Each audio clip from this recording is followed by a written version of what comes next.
इस वक्त हमारे साथ मौजूद है देवेंद्र कैकाड़े, जो कि बहुजन समाज पार्टी के बैनर से हिंगना विधानसभा में चुनावी मैदान में उतरे हैं। देवेंद्र जी, सबसे पहले तो ये बताइए, जनता जनार्दन का कैसा प्रतिसाद मिल रहा है? सबसे पहले तो मैं आपका स्वागत करता हूँ। मैं और मेरे पार्टी की तरफ से, बीएसपी की तरफ से चैनल वालों को शुभकामनाएं देता हूँ। आज जो हम घूम रहे हैं, आज पूरे पाँचों भी सर्कल में देख रहे हैं कि बहुजनों पे जो अन्याय हो रहा है उसके बारे में लोग हमको आके बता रहे हैं। ऐसे पास में देखो, हमारा ये खेती का ये हो गया, इसका बीमा नहीं निकला, इसका पैसा नहीं आया, ये नहीं, ऐसा नहीं, सब लोग इतना प्रतिसाद दे रहे हैं। दूसरी बात, सबसे पहले जो अभी रनिंग आमदार या फिर जो 3 साल आमदार की और एक मंत्री रह चुके, एक हमारे यहाँ के सांसद, उनके बारे में जो लोगों की धारणा है एकदम निगेटिव है। वो बोलते हैं इनको 3 बार चांस देने के बाद भी ये विकास देखो आज हमारे हिंगना विधानसभा का, इनको 10 साल यानी 2 बार चांस दिया, फिर भी इन्होंने भी वही किया। अगर अभी फिर से अगर इनको दिया तो ये मंत्री बन जाएंगे और उधर ही रह जाएंगे, इधर फिर अपना एरिया वैसा का वैसा। जो इन्होंने बोला था जाते समय कि इनका हमने को बारामती बनाना है, तो वो पॉसिबल ही नहीं होगा, ऐसा लोगों की यानी ये है धारणा है हमारी। शिक्षा, स्वास्थ्य, रोजगार को लेकर आपके पास में क्या एजेंडा है? बहुजन समाज पार्टी के पास क्या एजेंडा है? बहुजन समाज पार्टी में एक अभी देखो, वाड़ी एरिया का अगर अपन ने देखा, अगर वहाँ किसी को एक सादा हार्ट अटैक भी आ जाता है तो वहाँ ऐसी कोई भी सुविधा नहीं है। वाड़ी में ऐसा कोई भी जो फर्स्ट एड सेंटर नहीं है। हॉस्पिटल है वहाँ पे, पर फर्स्ट एड सेंटर नहीं है, कुछ नहीं है। उनको सीधा रविनगर या फिर सीधा नागपुर में जाना पड़ता। वो एक प्रॉब्लम है। अभी हमने 2 महीने से पूरे 197 गाँव में कैंप लिए, तो कैंप में हमने ऐसा देखा कि वो पेरीफेरी का जो एक आदमी है, उनको कैटरैक्ट यानी क्या है, मोतियाबिंदु, ये भी पता नहीं। ऑपरेशन की बात दूर रही, मेरे को दिखता नहीं, सिर्फ इतना मालूम है। हमने स्पेशली यानी कैटरैक्ट और आई डिटेक्शन कैंप, इस पे ज़्यादा फोकस किया। यही एक उदाहरण है कि अपनी स्वास्थ्य जो विधानसभा की यानी कहाँ तक पहुँचे हिंगना विधानसभा की। इससे हमने तो पूरा ये किया है कि अभी तक स्वास्थ्य के बारे में भी ये विधानसभा में कोई भी ऐसी सुविधा नहीं है, कोई भी ऐसी एक पर्टिकुलर इमरजेंसी एम्बुलेंस नहीं है जो कि उनको एक बड़े सेंटर पे जाके पहुंचा सके। आपका चुनावी घोषणा पत्र तैयार है, ऐसे में आपके घोषणा पत्र में क्या क्या चीज़ें दी, क्या क्या बातें लिखी है बुनियादी सुविधाओं को लेकर, मूलभूत सुविधाओं को लेकर? इसके बारे में तो मेरे प्रभारी जो है वो मेरे से भी अच्छे बता पाएंगे, क्योंकि उन्होंने इसको ये किया है, वो बताएंगे। सुधाकर जी, जो हमारा चुनावी जो एजेंडा निकला है उसमें से सबसे ज़्यादा पहले हमने शिक्षा पे जोर दिया है, क्योंकि महाराष्ट्र में जो गवर्नमेंट है उसने 5500 स्कूल प्राथमिक शिक्षा अभी बंद कर डाली। तो गरीब लोगों का बहुत सारा एजुकेशन कैसा होगा, ये बहुत बड़ा सवाल है।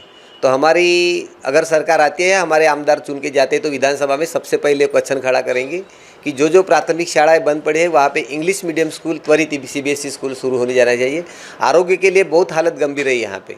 तो हर जोन में, जो 5 जोन है इसके हिंगना के, हर जोन में लता मंगेशकर जैसा हॉस्पिटल का निर्माण हो ताकि लोगों की सुविधा हो। एक तो MIDC का बहुत बड़ा प्रश्न है। MIDC बंद पड़ी है, यहाँ का आमदार अभी 10 साल रहा है भाजपा का, लेकिन MIDC में एक भी नया उद्योग उसने लाया नहीं, एक नया उद्योग लाया नहीं है। तो इसलिए यहाँ पे तो रोजगार की बहुत बड़ी समस्या है। तो हमारे जब आमदार यहाँ पे आएंगे तो बहुत बड़े पैमाने पे जो बेरोजगारी की जो समस्या है उसको सॉल्व करने के लिए बहुत बड़े उद्योग यहाँ पे लाने की उनकी पहल रहेंगी। दूसरा प्रश्न है कि महंगाई का प्रश्न है। तो महंगाई तो ये केंद्र सरकार के और राज्य सरकार के ऊपर भी निर्भर है, लेकिन जो जीवनावश्यक जो चीज़ें हैं, तेल, आटा है, गेहूँ है, नमक है, साखर है, ये सारी चीज़ें, ये महाराष्ट्र सरकार की तरफ से अगर कोई सत्ता में आता तो बिल्कुल कम दर में विदाउट GST लगा के लोगों के पास में पहुंचाने का वो प्रयास करेंगे। उसके साथ साथ में जो जन सुविधा है कि जो लोगों के पास में अभी तक पहुंची नहीं, जैसा शिक्षा हो, आरोग्य हो, महंगाई की ये हो, ये सारी चीज़ों पे हमारा ख्याल रहने वाला है ताकि हमारा आमदार वहाँ पे जाके प्रश्न खड़ा करे। सबसे बड़ा क्वेश्चन है आरक्षण का। तो आरक्षण के बारे में बहुत एजुकेटेड हमारे डॉक्टर साहब है, MBBS है, उनके सोशल जानी हो, उनको सामाजिक जानी हो उनको।